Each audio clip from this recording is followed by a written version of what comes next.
Queridos, quero saudá-los com a paz do Senhor. Ao Senhor nosso Deus seja para sempre a honra, a glória e o louvor.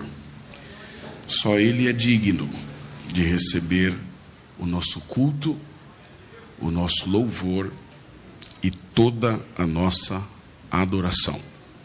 Antes de mais nada, quero desejar a todos um feliz ano novo. Que seus planos e projetos possam ser alcançados. Lembrando sempre que o homem faz planos, mas é Deus quem dá a última palavra. Salomão disse que o cavalo prepara-se para o dia da batalha, mas a vitória vem do Senhor. É lícito que nós nos preparemos, mas não é a nossa preparação que garante a vitória. Quem garante a nossa vitória é o Senhor dos Exércitos. Quem crê que Deus tem vitória para você? Quero expressar a minha palavra de louvor e gratidão pela vida do vosso pastor presidente, pastor Sérgio Melfior, que aqui também é o meu pastor. A primeira vez que eu vim pregar no estado de Santa Catarina, cidade de Itajaí, eu tinha apenas 14 anos de idade. Lá se foram 22 anos. E sempre que vinha a esse estado, somente nos últimos anos, muito ouvia falar da pessoa do pastor Sérgio, da igreja do Senhor Jesus aqui em Joinville, e como essa igreja é conhecida pela sua obra e o seu trabalho evangelístico. E havia no meu coração um desejo de cooperar com os irmãos. E aqui nós estamos para somar o número daqueles que amam a Deus. E como é bom ver e conhecer de perto como Deus abençoa uma igreja que investe em evangelização. Que Deus continue abençoando o Senhor, todos os projetos da igreja catarinense no campo da evangelização, e que o nome do Senhor continue sendo glorificado através do trabalho desta igreja. Quero louvar Deus também pela vida do pastor Eliseu, pastor vice-presidente, pastor Leandro Machado, líder geral da Umadjo. Uma alegria poder cooperar com essa linda e pentecostal juventude. Deus seja louvado. Abra comigo a sua Bíblia no livro dos Atos dos Apóstolos, capítulo de número 28. É um texto amplamente conhecido, mas eu gostaria de rememorá-lo convosco esta noite. E eu pedi ao Senhor que me desse um tema, e o tema que Deus me deu é avivamento em Malta, mantendo acesa a chama do evangelismo. Você pode repetir isso? Avivamento em Malta. Pode ser um pouco mais bonito, diga avivamento em Malta. Mantendo acesa a chama do evangelismo. Glória a Deus. Capítulo 28, versículo 1. Se posso ler, diga amém. Uma vez em terra, verificamos que a ilha chamava-se Malta. Qual o nome da ilha? Malta. Os bárbaros trataram-nos com singular humanidade, porque acendendo uma fogueira, acolheram-nos a todos por causa da chuva e por causa do frio. E tendo Paulo ajuntado e atirado à fogueira um feixe de gravetos, uma víbora, fugindo do calor, prendeu-se-lhe a mão. Quando os bárbaros viram a víbora pendente na mão de Paulo, disseram uns aos outros: certamente este homem é assassino, porque salvo do mar, a justiça não deixa viver. Porém ele, sacudindo a víbora no fogo, não sofreu nenhum mal. Mas eles esperavam que ele viesse a inchar ia cair morto de repente. Mas depois de muito esperar, vendo que nenhum mal lhe sucedia, mudando de opinião, diziam ser ele um deus. Perto daquele lugar havia um sítio pertencente a um homem principal da ilha chamado Públio, o qual nos recebeu e hospedou benignamente por 3 dias. Aconteceu achar-se enfermo de disenteria e ardendo em febre o pai de Públio. Paulo foi visitá-lo e, orando, impôs as mãos e o curou. À vista deste acontecimento, os demais enfermos da ilha vieram e foram curados, os quais nos distinguiram com muitas honrarias. E tendo nós de prosseguir viagem, nos puseram a bordo tudo o que era necessário. E você diz amém. Por gentileza, tome o seu assento.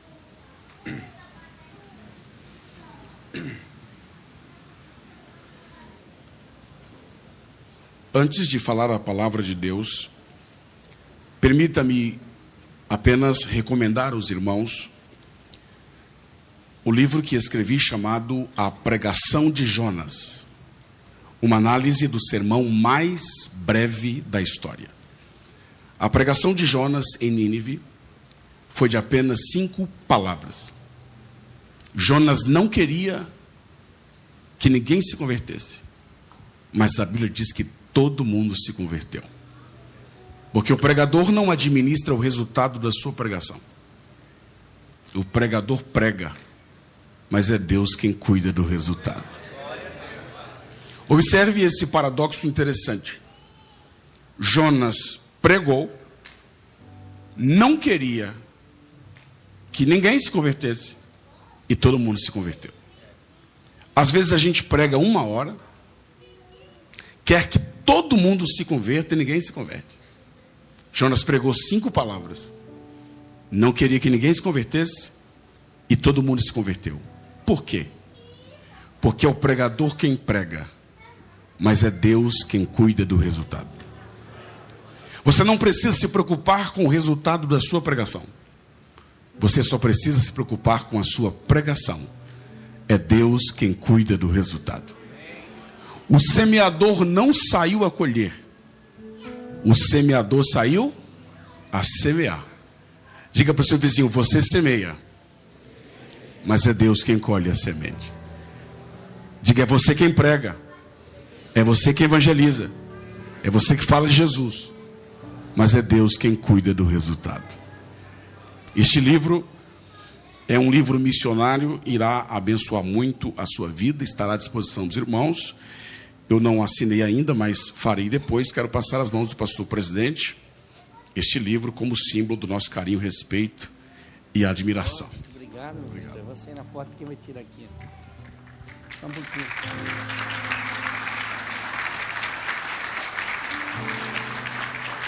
Obrigado, querido. Depois dessa foto, pois você me envia, viu? Que ainda hoje estarás comigo no Instagram. Não é no paraíso, é no Instagram. Quantos querem ouvir uma palavra? Diga amém. Pastor Clebson Bandeira, Deus abençoe, grande evangelista, amigo, Deus seja louvado pela sua vida. O texto é conhecido, fala-nos acerca do episódio em que Paulo sacudiu uma víbora em uma fogueira que estava acesa na ilha de Malta. O contexto dessa história é um naufrágio. Observe que Deus, através de Paulo, vai transformar um naufrágio em um projeto evangelístico. Quando homens cheios do Espírito Santo não permitem que a chama missionária do seu coração se apague, Deus é capaz de transformar naufrágios em projetos evangelísticos. E o texto diz que o navio se quebrou. Se o navio tivesse apenas se quebrado, os que não sabiam nadar teriam morrido. Mas o texto diz que além de se quebrar, o navio se despedaçou. E foi porque o navio se despedaçou que até aqueles que não sabiam nadar conseguiram chegar à ilha, porque o fizeram agarrados em tábuas e nos destroços do navio. E aí você descobre que tem hora que o navio não vai quebrar, ele vai despedaçar mesmo. Tem horas que as coisas para melhorar, primeiro vai ter que piorar. Porque o navio se despedaçou, conseguiram chegar à ilha. Só que depois que a missão foi cumprida, Deus colocou aqueles mesmos homens dentro de outro navio para continuar a sua viagem. Porque Deus sempre terá um segundo navio para quem entende o propósito do primeiro navio que se quebrou. Permita-me repetir isso aqui. Deus sempre terá um segundo navio para quem entende o propósito do primeiro navio que se quebrou. O segundo navio só foi preparado depois que a missão em Malta foi cumprida. Porque quem se dispõe a cumprir a missão, Deus sempre terá para ele um outro navio. Talvez eu estou pregando para alguém que o seu navio se quebrou. O seu navio se despedaçou. Mas Deus está dizendo na introdução dessa mensagem: se você cumprir a sua missão, Deus vai te dar um segundo navio. O navio se despedaça, eles chegam à ilha, e o texto diz que a ilha chamava-se Malta. Em um período em que escrever um livro era algo extremamente caro, os autores não desperdiçavam palavras, não desperdiçavam informações. Se o autor bíblico está nos informando que o nome da ilha era Malta, é porque essa informação é importante. A palavra Malta advém de um idioma fenício que significa refúgio. Então o nome da ilha chamava-se Refúgio. Isso vem para nos mostrar que em meio aos naufrágios da vida, Deus sempre terá para nós um refúgio. E o texto diz que quando eles chegam no refúgio, quando eles chegam em Malta, os bárbaros os receberam com singular humanidade. E é exatamente aqui, no versículo 2, que começa o avivamento. O avivamento de Malta começa exatamente quando o texto diz que os bárbaros os receberam com singular humanidade. Por que isso é o início do avivamento? Simples. Não era comum os bárbaros receberem os náufragos com singular humanidade. Pelo contrário, geralmente os náufragos eram recebidos nas ilhas como escravos. E aqueles que não se submetiam à escravidão eram mortos. De maneira que o fato de, neste texto, os nativos daquela ilha tratarem aquelas pessoas com singular humanidade, já era Deus iniciando um grande avivamento naquela ilha.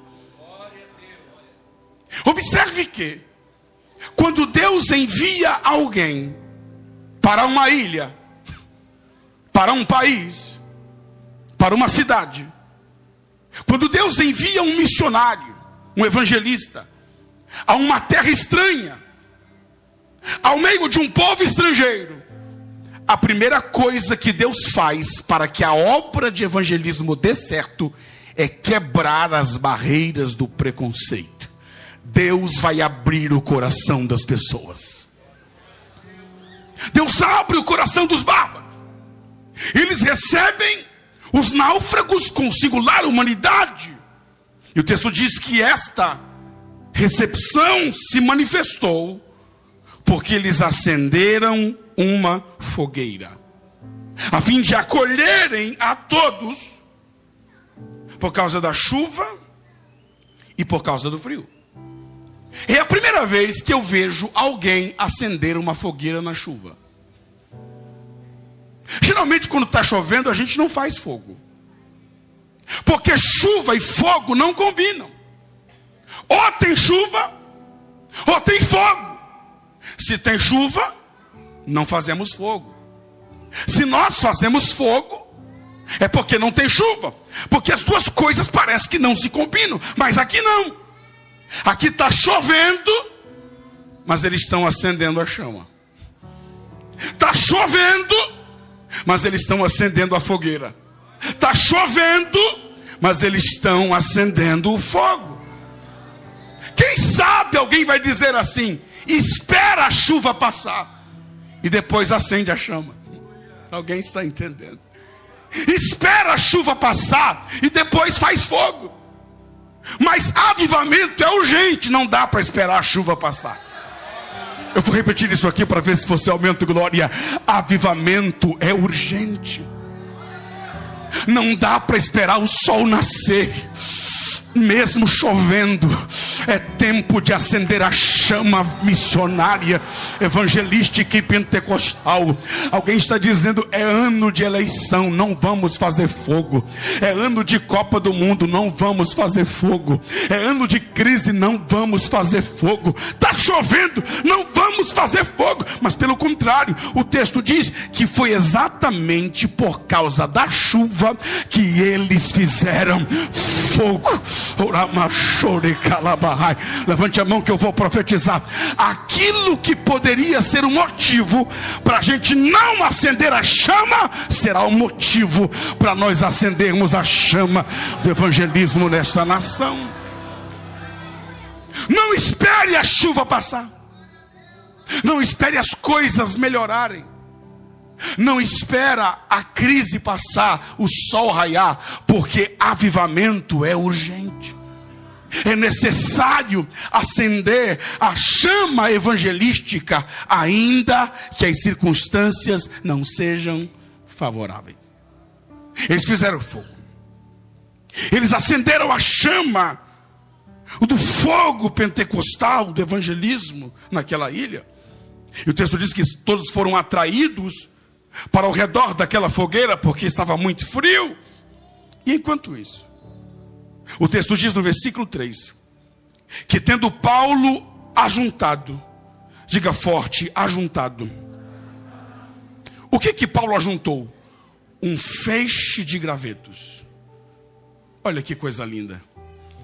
A informação do versículo 2 termina dizendo que estava muito frio. Estava muito, mas a informação do versículo 3 é que Paulo está juntando gravetos. Porque tem dois tipos de gente na igreja: os que reclamam que está frio, e os que se dispõem a juntar os gravetos. Diga para alguém que está ao seu lado: você vai ficar reclamando que está frio? Ou você vai tomar uma atitude para resolver esse problema? Oh, quem está entendendo essa palavra, diga glória a Deus. Tem gente que vai passar o ano inteirinho reclamando: tá frio, tá frio, tá frio, tá frio, tá frio. Mas tem gente que vai se levantar, arregaçar as mangas e vai ajuntar lenha.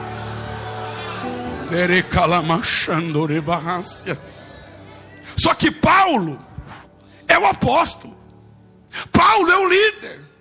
Mas Paulo é um líder que põe a mão na massa. Paulo é um líder que dá o exemplo. Paulo é um grande líder. Porém, ele está carregando gravetos.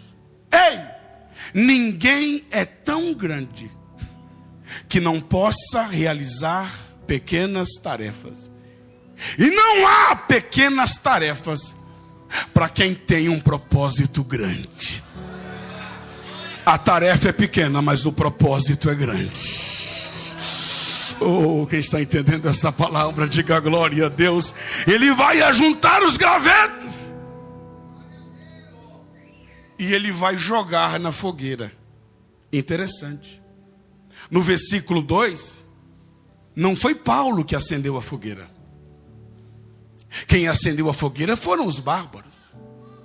Mas no versículo 3, Paulo não está sentado apenas se aquecendo na fogueira ou reclamando do frio. Não! Ele está pegando gravetos para ajudar quem acendeu a fogueira. Tem gente que só coloca gravetos em fogueira que ele mesmo acendeu. Quando é o outro que acendeu a fogueira, ele não ajuda. Quando é o outro que está fazendo o projeto, ele não ajuda. Quando é o outro que está na frente, ele não ajuda.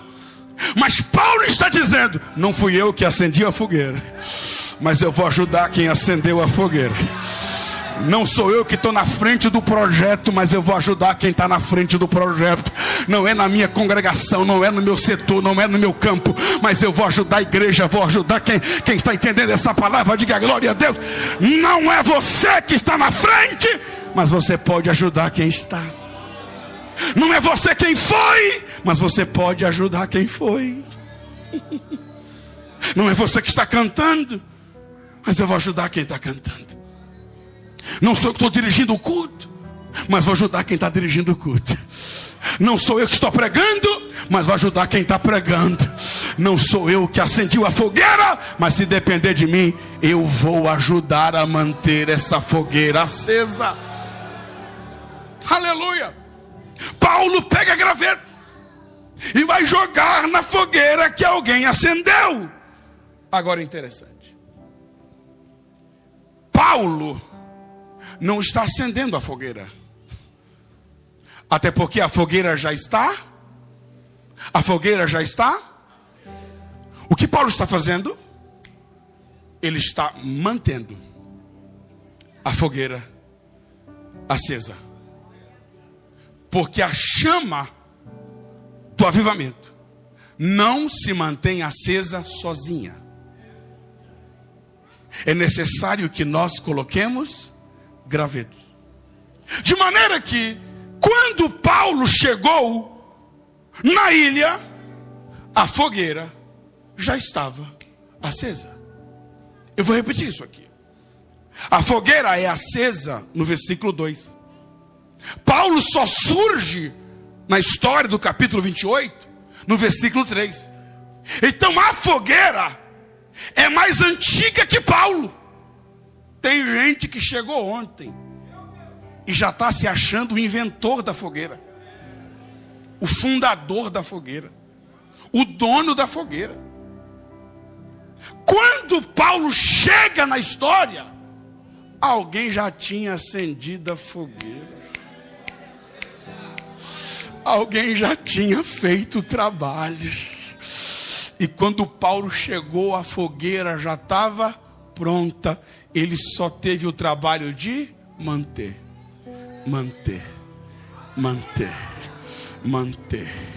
Só que esse manter é aumentar, porque fogo não é um elemento estável. Ou ele apaga, ou ele aumenta. Eita. Eu vou repetir isso aqui. Fogo não é um elemento instável. Ele tende a apagar, mas se não jogar lenha, porque se pôr lenha, ele tende a aumentar. E eu vim profetizar esta noite que aqui em Joinville o fogo não vai apagar, ele vai aumentar. Quem trouxe lenha aqui, levante a mão e dê um brabo de glória a Deus. Agora olhe para cá. Os bárbaros representam os mais velhos. Olha que coisa linda. Os bárbaros representam os mais antigos. Os bárbaros representam os mais experientes. Os bárbaros representam os fundadores. Os bárbaros representam aqueles que já estavam aqui quando nós chegamos. E a gente tem que honrá-los, valorizá-los, orar por eles, louvar a Deus pela vida deles, porque graças a Ele a gente pegou tudo pronto. Os bárbaros são os mais velhos, é a geração passada. Os bárbaros representam a geração que acendeu a chama. E Paulo é a geração que veio depois. São os mais novos. São os que chegaram depois. Aos bárbaros coube a missão de ascender. A Paulo coube a missão de não deixar apagar. Pastor Sérgio Melfior, permita-me me dirigir ao Senhor com muito respeito, carinho e admiração. Nós, eu digo eu, Almadijô, os mais jovens que estão aqui, não fomos nós que acendemos esta fogueira pentecostal, essa chama evangelística, foi fruto do trabalho das mãos da sua geração, da geração dos vossos pais, dos vossos avós. Mas assim te digo eu, meu pastor, porque aqui o senhor é meu pastor também, eu represento essa juventude hoje. Se depender da gente, essa chama não vai apagar. Não vai, não vai, não vai, não vai. Dê um toque pentecostal nesse jovem do teu lado. Só se a cabeça dele for preta.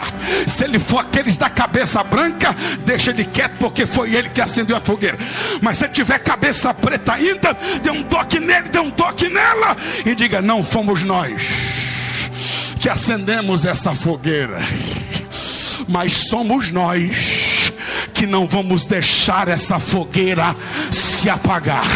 Só quem trouxe lenha, só quem trouxe lenha, levante a mão, abra a boca, dê um brabo de glória a Deus. Se Satanás pensou que essa chama ia se apagar, não vai. Os nossos pais morreram, mas chegou a geração que vai manter essa chama acesa.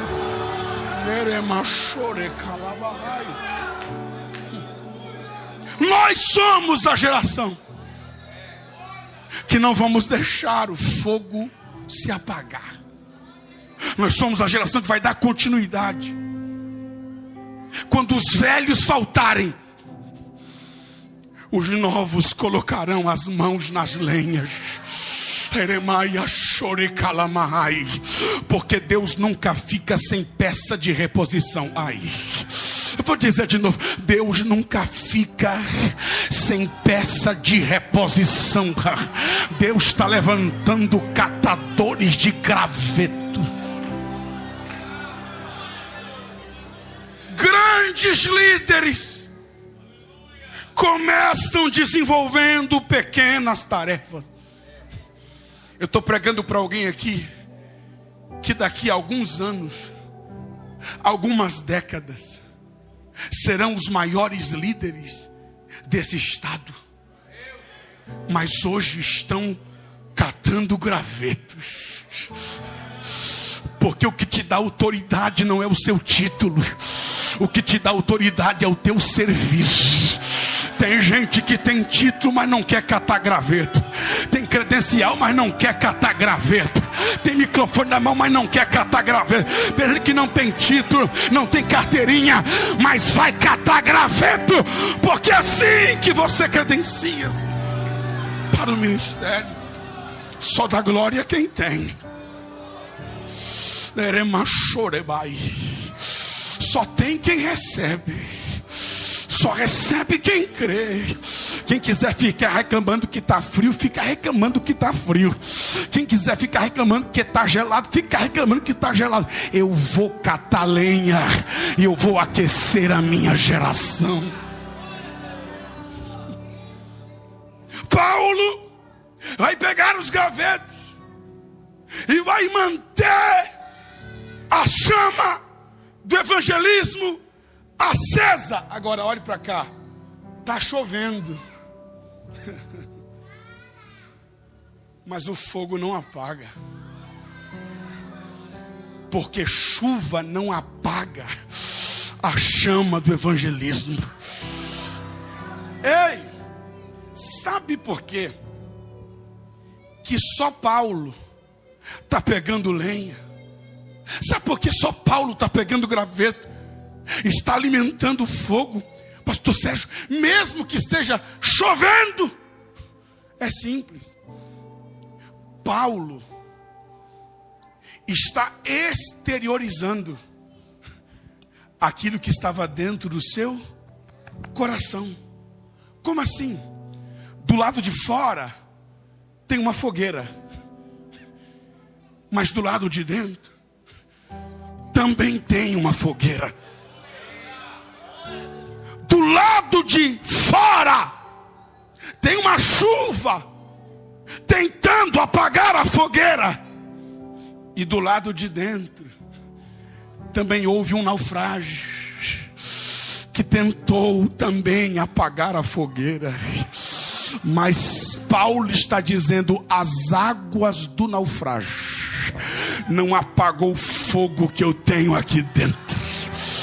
Eita, choricalabarrai. Vou repetir para ver se você aumenta o volume do teu glória. Paulo está dizendo: assim como as águas do naufrágio não pôde apagar a chama missionária que arde no meu peito, essa chuva também não vai apagar a fogueira pentecostal que nós vamos acender nessa ilha.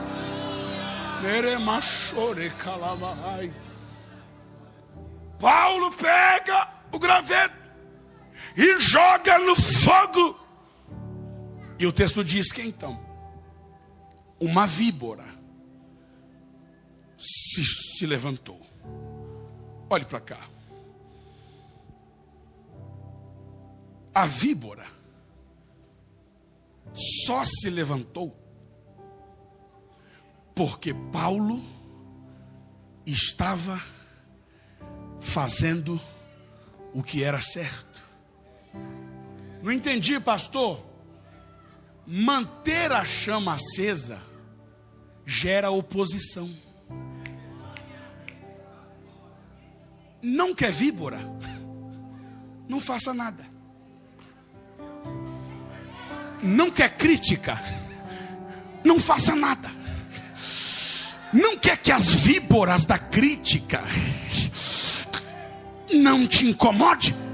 Fica sentadinho no teu canto, de braço cruzado, só se aquecendo na chama que alguém está alimentando. Porque se começar a pegar graveto, a víbora vai se levantar. Então, pelo amor de Deus, entende isso aqui, abra a boca e dê um brabo de glória. Se a víbora está se levantando, é sinal que você está fazendo aquilo que é certo. Se a víbora está se levantando, é porque você está fazendo alguma coisa. Agora, os bárbaros também fizeram, mas a víbora não se levantou contra os bárbaros. Por que a víbora se levantou contra Paulo e não contra os bárbaros? Simples. Os bárbaros acenderam a chama. E daí? E daí que chama não basta acender. Porque chama tende a se apagar. De maneira que o problema da víbora não é com quem acende, é com quem está mantendo. Ei, nós somos a geração que vai ter que enfrentar as víboras. A fúria do diabo não é com os cabeças brancas. A fúria do diabo é com a geração mais jovem, aquela que não vai deixar aquilo que os cabeças brancas fizeram passar.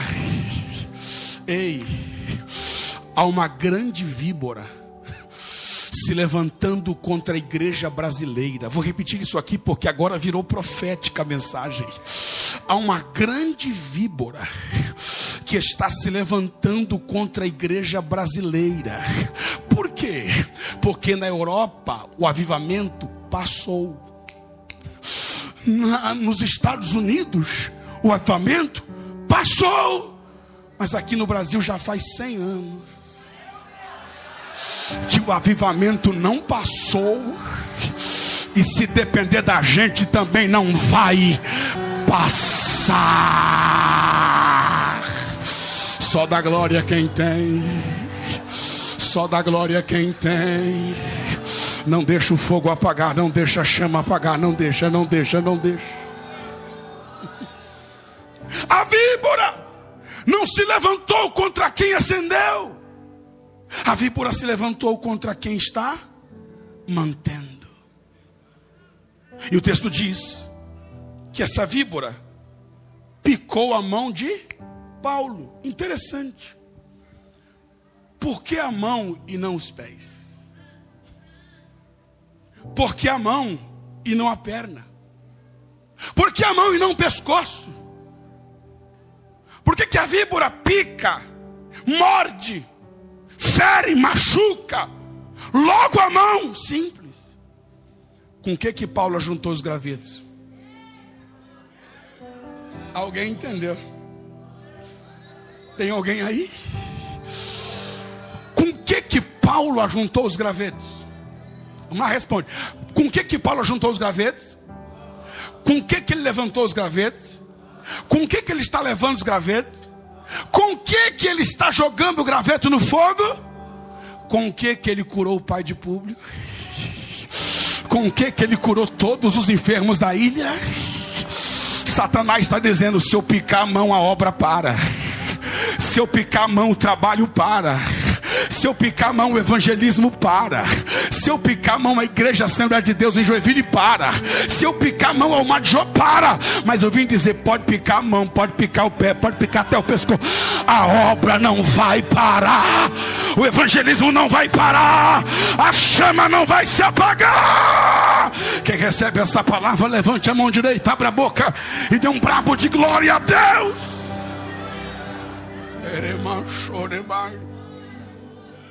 A pergunta que não quer calar quando a gente olha para o texto é: será que Paulo não viu que entre os gravetos tinha uma víbora?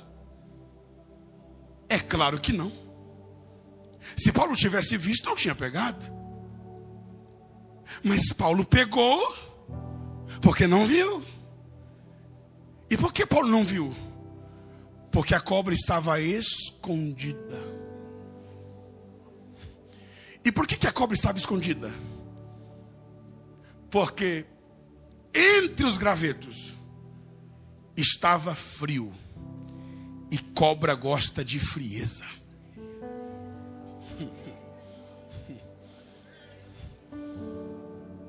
A cobra está escondida porque entre os gravetos estava escuro. E cobra gosta de trevas. De maneira que aonde tem trevas e aonde tem frieza, pode olhar que tem cobra escondida.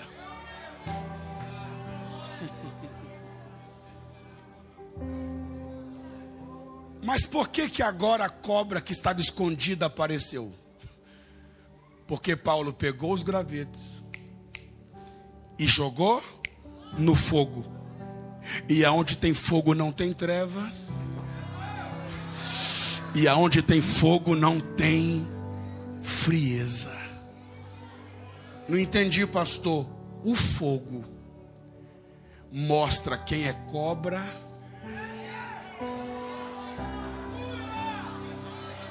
e quem é graveto. Eu vou dizer de novo: o fogo, a chama, o projeto, a chamada para o evangelismo, para a oração, para o jejum, revela quem é cobra e quem é graveto. Porque cobra foge do fogo, agora graveto entra no fogo, pula no fogo, arde no fogo, pega fogo.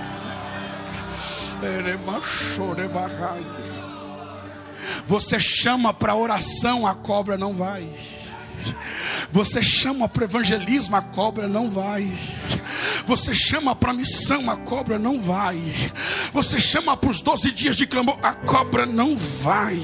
Você chama para o cinema e a cobra vai. Chama para o futebol, aí a cobra vai. Chama para ficar, para namorar, para passear, aí a cobra vai. Chama para deitar antes do casamento, aí a cobra vai. Então quem é cobra foge do fogo, mas quem é graveto entra no fogo, pula no fogo, pega fogo. Deixa eu ver quem é cobra e quem é graveto. Deixa eu ver quem é cobra e quem é graveto. Levante a mão só quem é graveto. Levante a mão só quem é graveto. Levante a mão que eu vou profetizar. O que, pastor? Lá vai. Se aqui tem fogo, não tem lugar para cobra.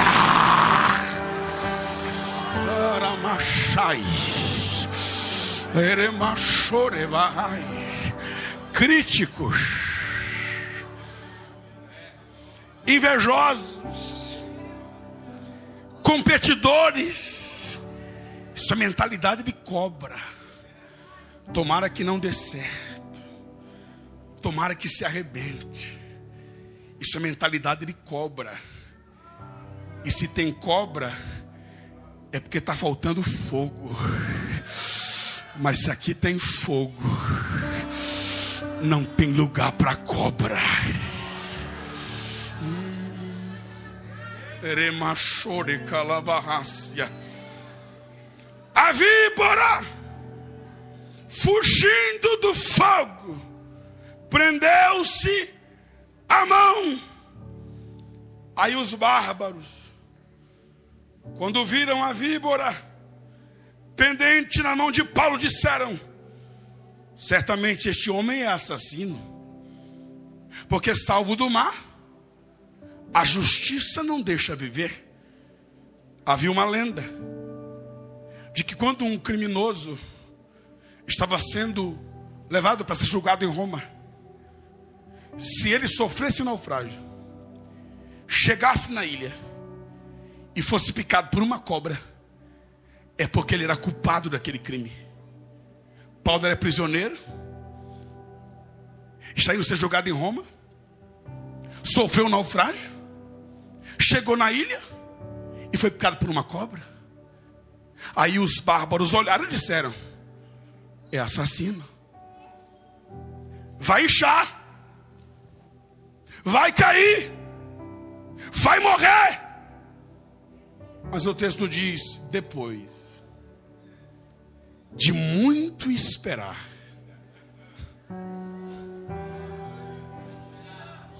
diga para alguém: o tempo mostra quem você é. Você não precisa se justificar.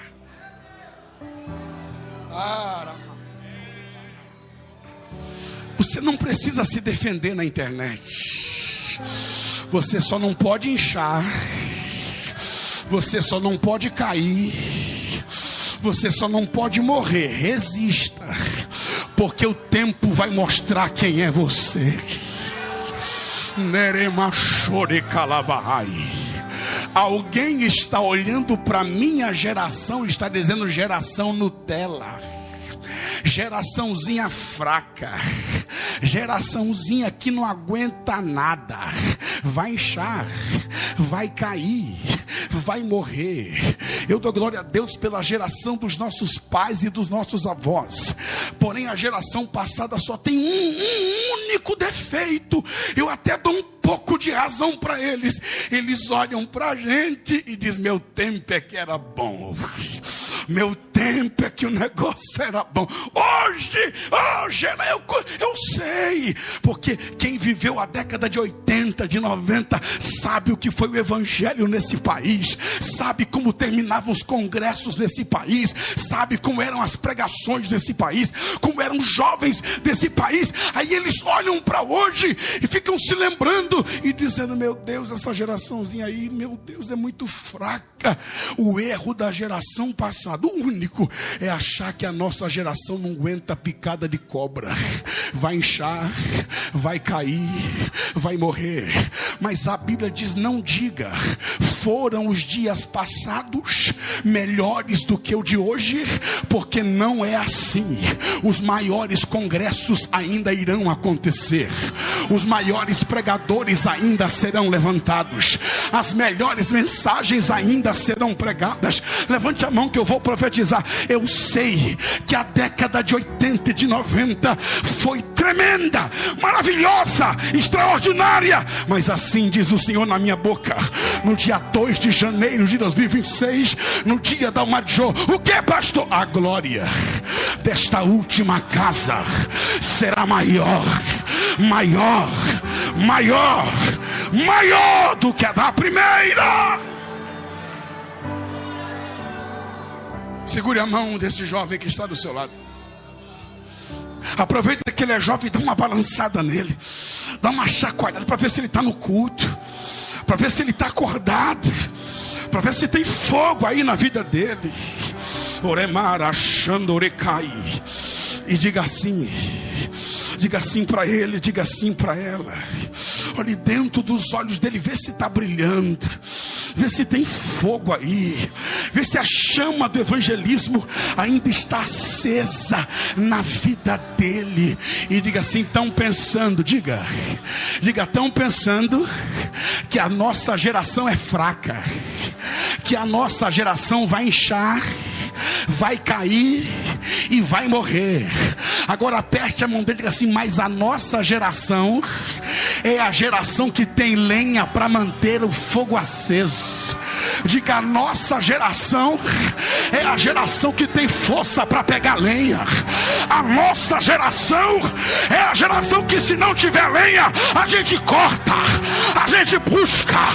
A nossa geração é a que tem lenha para queimar. E lá vai. A nossa geração não vai inchar, não vai cair e também não vai morrer, porque o céu vai se abrir, a trombeta vai tocar e a igreja vai subir, subir, subir, subir. Só quem vai, levante a mão. Só quem vai, fica em pé dando glória a Deus. Esta é a geração do arrebatamento. Esta é a geração que vai ouvir o toque da última trombeta. Esta geração é a geração que vai manter a chama do evangelismo até o arrebatamento. Não inchou. Ai, ai, ai. Eu sinto graça de Deus aqui. Tem uma geração aí que inchou. Só porque pregava bem, inchou. Só porque cantava bem, inchou. E porque incharam, caíram. Porque quem incha, cai.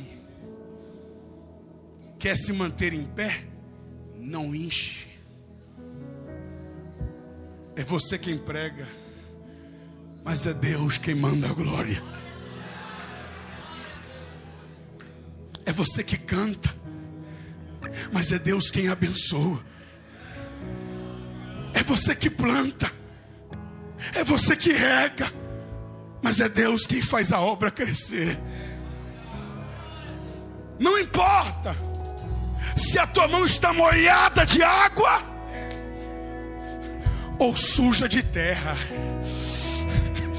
porque quem planta suja a mão de terra. Tem uma geração aqui com as mãos sujas de terra, porque é a geração que plantou. Tem outra geração que não está com as mãos sujas de terra, mas está com as mãos molhadas de água, porque é a geração que regou. Mas não é nem quem planta e nem quem rega que merece honra, poder e glória. É o Deus quem deu o crescimento. Aleluia. Aleluia. E eu termino dizendo: Paulo não inchou. Não quer cair? Não enche. Paulo não caiu. E Paulo não morreu. E aí, mudaram de opinião. E diziam ser ele um Deus. Eu pergunto, Paulo era assassino? Sim ou não? Paulo era Deus? Nem a crítica estava certa. E nem o elogio estava certo. Porque líderes não se importam nem com críticas. E tampouco com elogios. Não permita que a multidão te identifique. Você não é o que a multidão diz que você é. Porque na multidão vai ter gente dizendo que você é assassino. E vai ter gente bajulando dizendo que você é Deus. Mas tu não é nem assassino e nem Deus. Tu é aquilo que o Deus Todo-Poderoso falou que você é. Ei! Eu aprendi uma coisa. Quem se abate com as críticas vai se exaltar com os elogios. Quem não aguenta crítica também não vai aguentar elogio. Homem de Deus que tem a chama acesa no seu peito não liga nem para as críticas e nem para os elogios de bajulação. O seu olho está na fogueira. O seu olho está em Deus. Paulo sacudiu a víbora no fogo, como quem diz: estou ferido, mas não abro mão de manter a fogueira acesa. E aí, pastor, como mudaram de opinião? O prefeito da cidade mandou chamar Paulo, hospedou no seu palácio por 3 dias, e o pai dele estava doente. E o texto diz, aqui eu termino com sentindo o peso dessa palavra. Paulo estendeu as mãos. Diga forte, as mãos. Eita. E o curou. Ei, se eu tivesse com uma mão ferida, eu não estenderia as mãos. Se eu tivesse com uma mão ferida, eu estenderia a mão. Mas Paulo está dizendo, a mesma mão que pegou os gravetos, a mesma mão que foi ferida, é a mesma mão que vai curar. Deus não despediça feridas. Geralmente, quando a mão está ferida, a gente recolhe. Mas Deus me trouxe aqui para dizer para alguém que eu não sei quem é: não permita que as feridas te tornem uma pessoa amarga. Mesmo ferido, estenda as mãos. Paulo recebeu ferida, mas entregou cura. Porque aquilo que você recebe não precisa ser aquilo que você entrega. Quem te deu ferida vai receber das tuas mãos cura, cura, cura. Coloque a mão no seu coração. Feche os seus olhos aí aonde você está. Não somente o pai do prefeito foi curado, mas todos os enfermos da ilha receberam a imposição das mãos cicatrizadas de Paulo. E todos foram curados. Porque Deus transforma naufrágio em projeto evangelístico. Deus transforma feridas em mãos que têm o poder de curar. Quem viu o veneno entrando vai ter que ver o poder saindo. Pai, nós oramos neste momento E rogamos a Ti, ó Deus, que o Senhor venha transformar os naufrágios da nossa vida em projetos missionários. E que esta chama pentecostal, esta fogueira que se acendeu, possa se alastrar, possa incendiar a ilha inteira, com o poder da Tua glória, da Tua graça e da Tua unção. Pai, no nome do Teu Filho amado Jesus Cristo, é que nós rogamos e Te pedimos esta noite: aonde houver uma mão ferida, comece a usar essas mãos para curar. Aonde houver uma mão ferida, comece a usar essas mãos para curar. Mãos que servem, mãos que se ferem, também são mãos que curam. Incendeia, Senhor, a ilha. Incendeia a cidade, o estado, o Brasil e o mundo, por essa chama pentecostal, missionária e evangelística. É o que nós Te pedimos esta noite, ó Pai, no Teu nome, Jesus, e para a Sua glória. E a igreja diz bem forte: amém. Antes de entregar esse microfone, com a permissão do vosso pastor, também segundo a orientação dele, eu gostaria de perguntar. Mais do que perguntar, eu gostaria de convidar alguém que estava afastado da igreja, distanciado dos caminhos do Senhor, chegou aqui sentindo-se distante de Deus, afastado de Deus, mas hoje você quer voltar. Mas o diabo está dizendo: está chovendo na sua vida, não acenda o fogo, espere a chuva passar e depois acenda essa chama espiritual no seu coração. Mas Deus está dizendo: não espere as coisas melhorarem, acenda a fogueira do Espírito na sua vida, mesmo diante das circunstâncias que você está vivendo. Temos alguém para Jesus? Se houver, me dê um sinal com a sua mão. Vem correndo aqui na frente, eu quero orar por você. Ali está a primeira vida para Jesus. Grupo de louvor, enquanto eu oro. Aqui está a primeira vida para Jesus. Está vindo aqui a segunda vida para Jesus, chorando com lágrimas quentes nos olhos. Onde está a terceira vida? Pode vir, está vindo mais. É de Deus, pastor Sérgio, porque está vindo mais gente. Está vindo a terceira vida para Jesus. A quarta vida está chegando aqui na frente. A quinta vida está se aproximando. Onde está a sexta vida para Jesus? Venha, acenda o fogo. Pastor, está chovendo, acenda o fogo. Pastor, estou em pecado, acenda o fogo. Pastor, tenho vícios, acenda o fogo. Vem. Onde está a sétima vida para Jesus? É o segundo dia deste clamor. Onde está a sétima vida para Jesus? Vem. Chegou a sétima. Onde está a oitava vida para Jesus? Eu espero você vir. Eu espero você vir. Está vindo mais. Lá vem a nona vida para Jesus. A décima está vindo aqui no meio. A 11ª está chegando aqui à minha esquerda. Onde está a 12ª vida para Jesus? Pode vir. Sai do teu lugar e vem. Sai do teu lugar e vem. A serpente não vai te matar. A serpente não vai te matar. O veneno do desânimo não vai entrar nas suas veias. Está vindo a 11ª.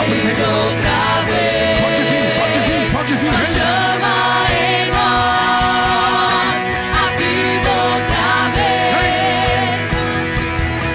Você tem 1 minuto para correr aqui na frente. A nossa geração tem lenha pra queimar e pode incendiar. Chegou a 12ª. A nossa geração tem lenha pra queimar. Cadê a 13ª? E pode incendiar. Cadê a 13ª? E vem nos batizar. Vem. A nossa geração tem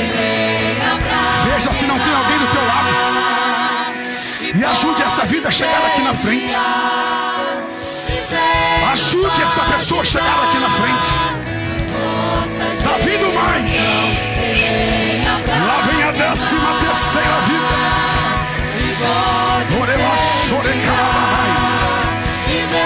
Isto, pastor Cláudio Bandeira. Usa essa unção que Deus te deu. Onde está a 14ª vida para Jesus? Pega essa mão ferida e traz alguém para Jesus. Pega essa mão sangrando e traz alguém para Jesus. Pega essa mão que foi picada e traz alguém para Jesus. Satanás vai ter que ver as mãos que ele feriu, trazendo vidas para o altar. Nós vamos orar por essas 14 vidas aqui na frente. Mas é possível que ainda haja mais alguém. E se ainda houver alguém, a oportunidade está aberta. No apagar das luzes desse culto, até a última hora, até a bênção apostólica, você pode tomar a sua decisão. A igreja estende as mãos para cá. Chegou mais uma vida aqui na frente. 15 vidas aqui no altar. Jesus está reconciliando, está renovando. A chama não vai se apagar. A chama não vai se apagar. Já tem 15 vidas aqui na frente. Isso, está vindo a 16ª. Eu quero parar, mas Jesus está salvando. Eu quero parar, mas o Espírito está trazendo.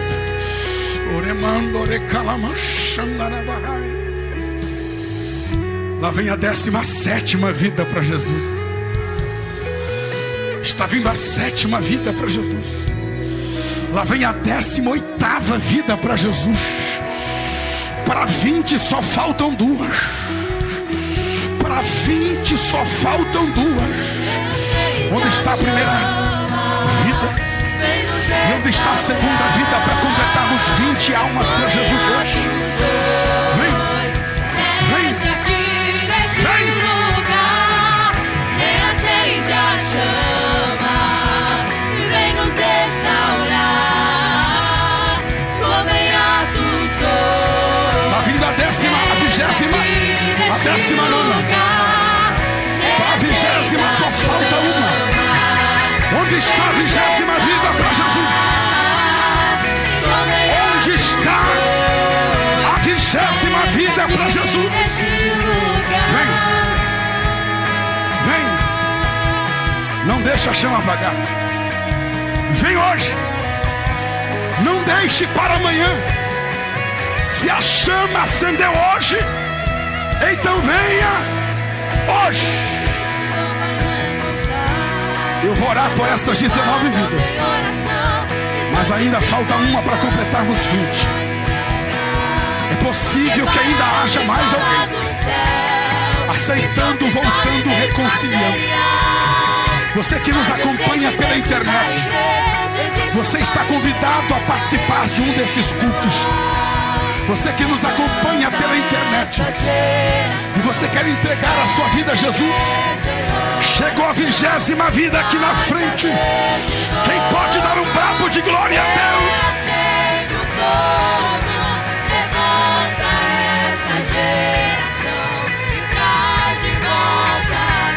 Lá vem a 21ª.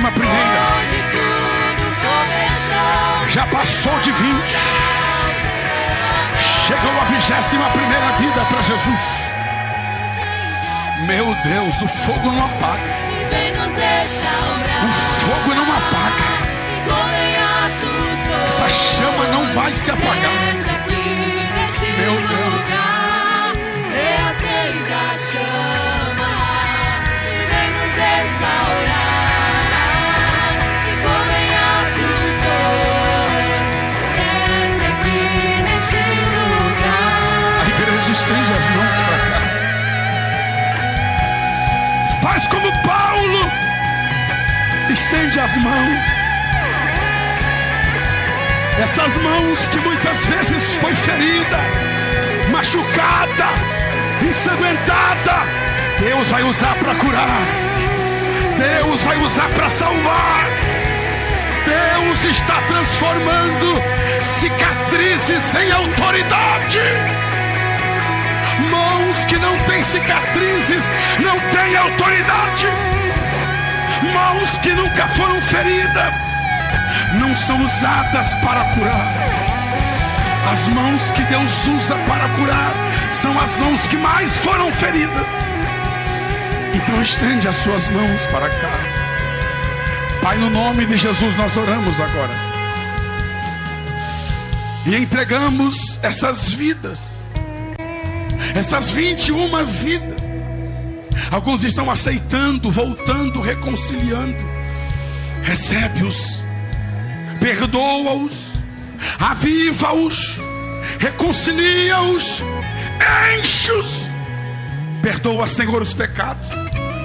Escreve o nome do livro da vida.